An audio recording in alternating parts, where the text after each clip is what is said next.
Assalamualaikum warahmatullahi wabarakatuh. Perkenalkan, nami kula Nafis Wandani. Ingkang absen pituling. Lan rancang kula. Nami kula dari Basbiani absen 3.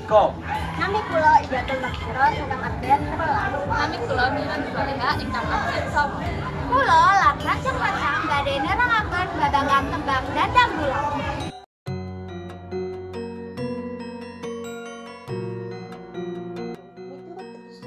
Tembung dandang gula yaitu asale saka dandang sing ateges pangajap utawa gegayutan lan gula sing ateges manis.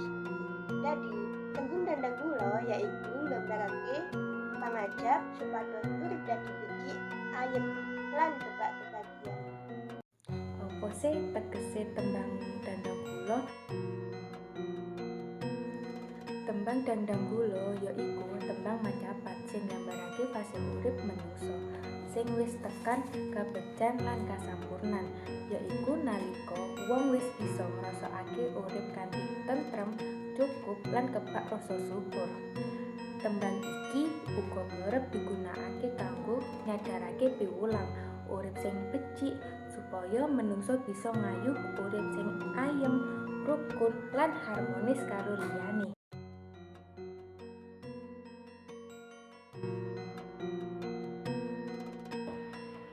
Ciri-ciri tembang dandang gula duwe 10 gatra lari saben bait. Duwe guru wilangan 10 10 8 7 9 7 6 8 12 7. Duwe guru lagu I A E U I A U A I A. Isine bahane kebagian pengajap lan keindahan urip. Duweni suara tentrem, nyenengake lan kebak rasa syukur. Contoh tembang dandang gula yaiku urip iku kudu tansah eling, ojo lali marang Gusti, supaya tentrem atine lan adoh saka lara. Tumindak becik saben dina marang liyan tulangono. Urip rukun rahayu, ojo padha gawe susah, supaya tekan kebahagiaan sejati.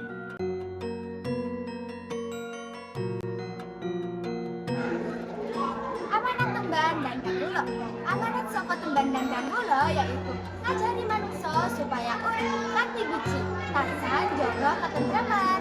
Tembang iki uga duweni pitutur supaya wong duweni budi pekerti luhur, sabar lan tansah eling marang kebecikan sajroning urip.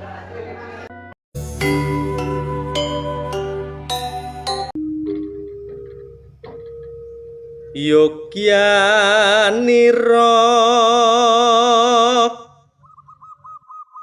kang para prajurit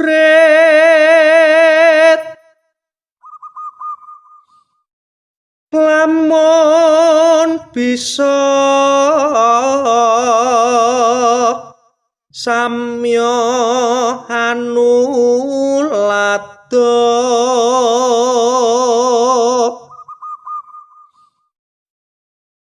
dueng unik caritane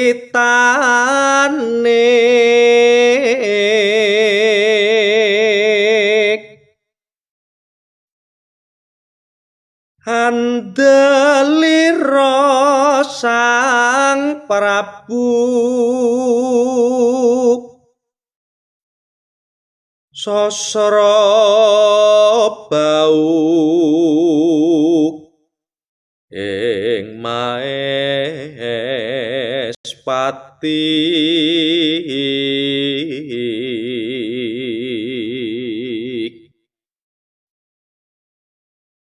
aran Patih Suwanda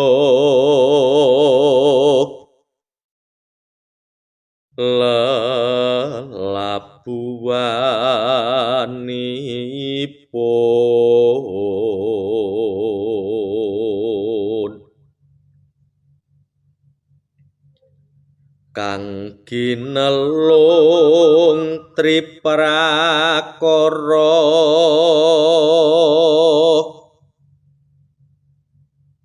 gunakaya saya urune kang tenan tepi nuhoni terahu to